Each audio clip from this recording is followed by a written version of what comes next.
Hello everyone, I'm back.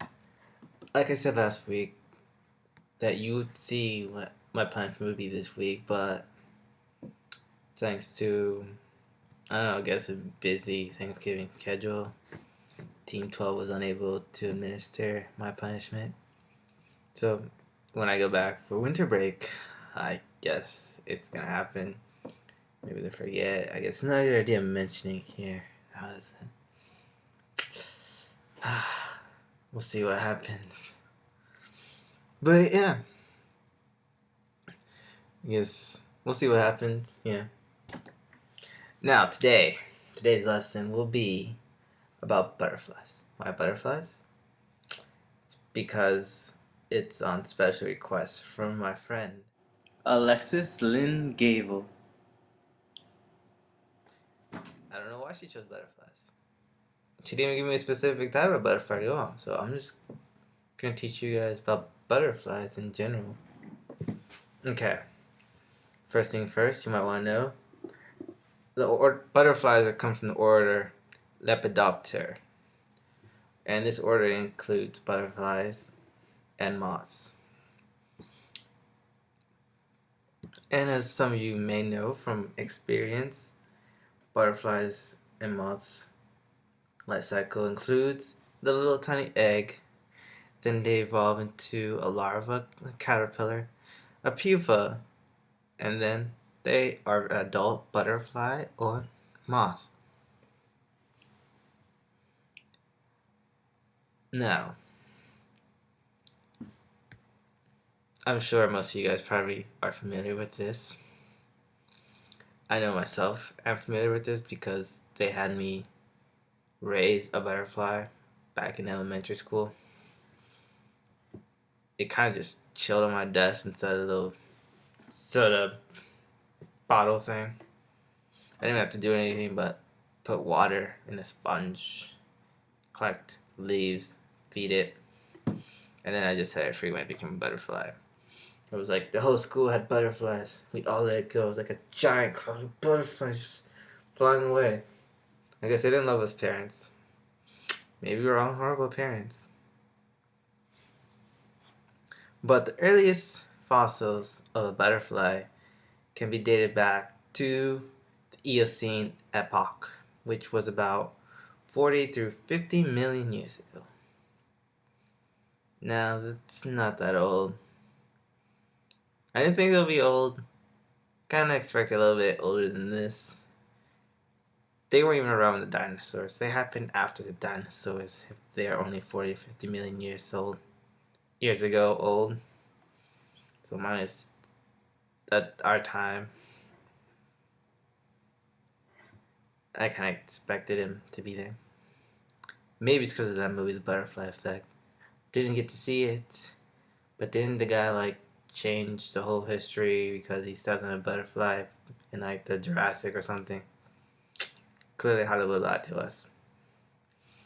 Hollywood, if you are watching, you should make sure your science and stuff at least makes sense, especially when it comes to fossils and stuff. It's like, how are you gonna lie to the little kids out there?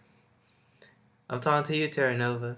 I have no idea what era you're in. All because your dinosaurs, some of them we made up, but then there are still like those some. It's like, oh, I know what you are, but you don't live in the same continent or time period as this other dinosaur that showed up a couple episodes ago. Well, anyway, back to these butterfly things. As you may know, butterflies are herbivores. Not necessarily the case in all of them. Some are antiphagous. I probably butchered that word, so we're gonna call it insectivore. I've heard insectivore used before, which means insect eating. Yep, our tiny little guys who we raised from a little egg and had a caterpillar. Some of them are insect eating caterpillars. They will go out and eat other bugs they find. Now, as for defensive strategies some of these caterpillars utilize, some of these caterpillars make an alliance with ants. ants offer protection and protect the caterpillars from any harm. In return, the caterpillar gathers honeydew secretions for the ants. And then others are extremely poisonous due to some of the plants they eat.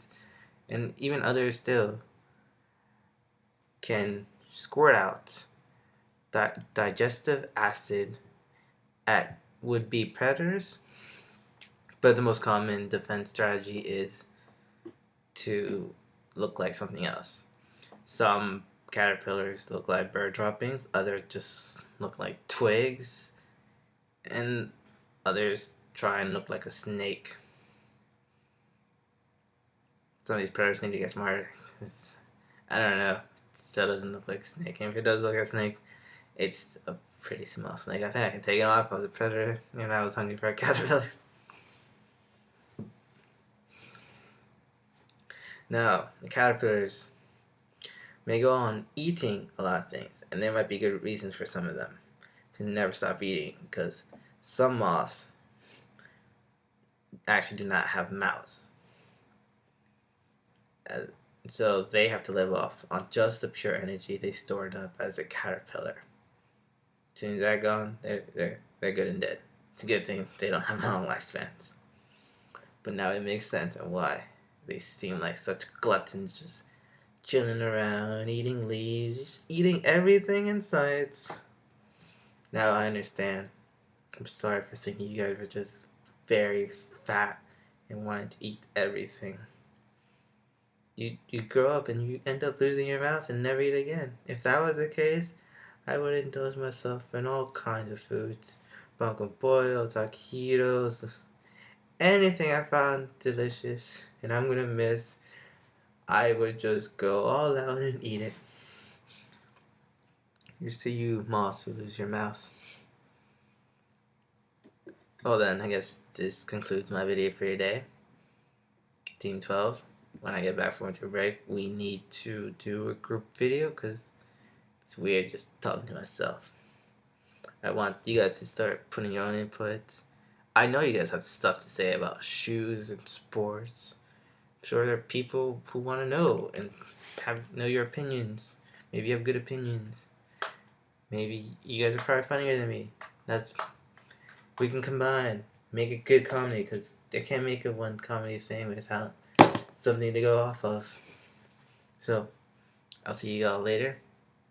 Now, good night.